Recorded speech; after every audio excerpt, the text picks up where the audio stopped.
Halo semuanya, perkenalkan nama saya Angel Melkis dari kelas 87.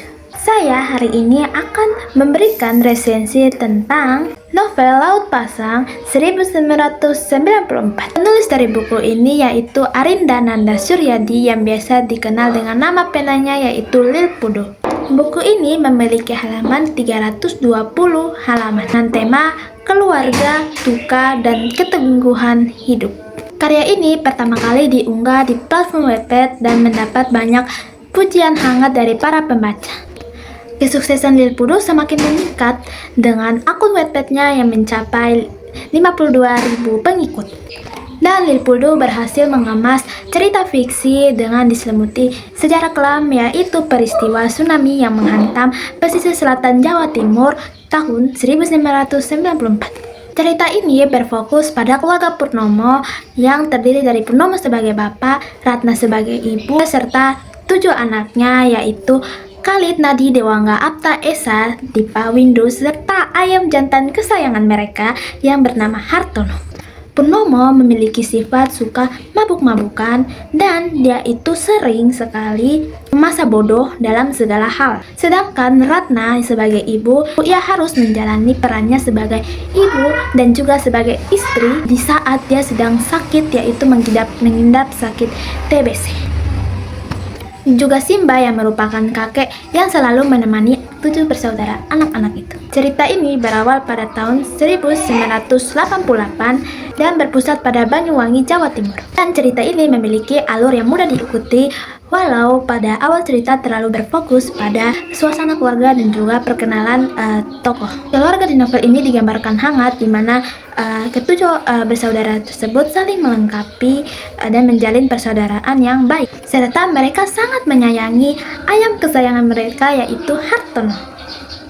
Namun di balik kehidupan mereka, Ibu Ratna mengalami sakit yaitu penyakit TBC, sehingga Ibu Ratna sering kambuh. Walau Ibu Ratna sering kambuh, ia tetap menjalankan kewajibannya sebagai ibu. Sayangnya mereka harus merelakan kepergian Ibu Ratna. Semua orang terpukul, terutama Bapak yang benar-benar kehilangan sang istri. Bapak menumpahkan kemarahannya itu kepada anak-anaknya. Meskipun Bapak itu jahat, dia sering mabuk-mabukan, tapi ibu berpesan tetap menyayangi Bapak walau Bapak sering mabuk-mabukan dan Bapak sering jahat kepada mereka. Dan juga tidak boleh membenci Bapak. Karena ego dan juga gengsinya si Bapak tidak mau kembali ke rumahnya, sehingga ketujuh anaknya ini tinggal bersama sang kakek yaitu Simba. Mereka melewati berbagai rintangan kehidupan setelah kepergian Ibu Ratna. Namun sang ketujuh anaknya ini kehilangan ayam kesayangannya Hartono dikarenakan kandangnya yang rusak. Setelah 6 tahun kepergian Bapak kembali untuk membangun keluarganya, sehingga ia berjalan menuju ke rumahnya untuk memperbaiki semuanya. Bapak mulai menata kembali rumahnya yang sebelumnya telah hilang dan kembali memperbaiki hubungannya dengan anak-anaknya bersama Simba. Namun duka kembali datang. Bahagia itu hanya sementara.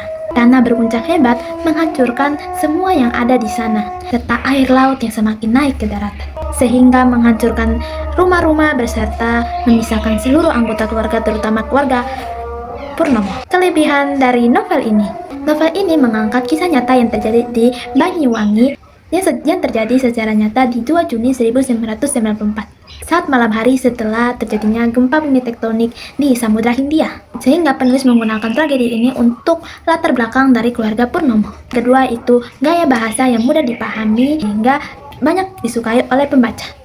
Yang ketiga yaitu kombinasi genre komedi dan juga drama yang dibuat sangat menyatu sehingga terlihat sangat menyenangkan dan juga tidak terlalu membosankan. Kekurangan novel ini juga pasti ada. Yang pertama adalah novel ini memiliki tempo alur yang lambat. Pada awal cerita, alur terasa lambat karena pengenalan tokoh dan juga penggambaran suasana keluarga yang terasa sangat lambat, sehingga ada beberapa pembaca yang merasa bosan pada awal cerita. Dan juga ending yang dianggap terlalu terburu-buru. Rekomendasi dan penutup. Di buku ini kita melihat perjuangan dan juga pengorbanan dari keluarga Purnomo saat tsunami 1994 yang mencerminkan nilai kasih. Ingin yang sesuai dengan iman Kristen, yaitu Ibu Ratna yang menunjukkan ketabahan yang luar biasa, di mana walaupun dia sedang merasa sakit, yaitu TBC, dia tetap menjalankan perannya sebagai istri dan juga sebagai ibu.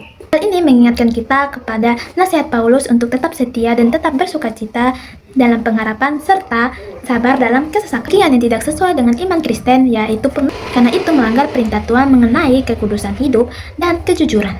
Alkitab itu mengajarkan kita untuk hidup dalam terang, bukan dalam kegelapan. Sehingga jika kita melihat salah satu dari anggota keluarga kita telah jatuh dalam dosa, kita sebagai murid Kristen seharusnya itu berani menegur dengan penuh kasih. Novel ini saya sarankan untuk teman-teman yang berumur 13 tahun ke atas. Kenapa 13 tahun? Karena novel ini bertema kesedihan yang mendalam, sehingga lebih cocok untuk remaja awal hingga dewasa yang bisa memahami tema emosional dan kehilangan.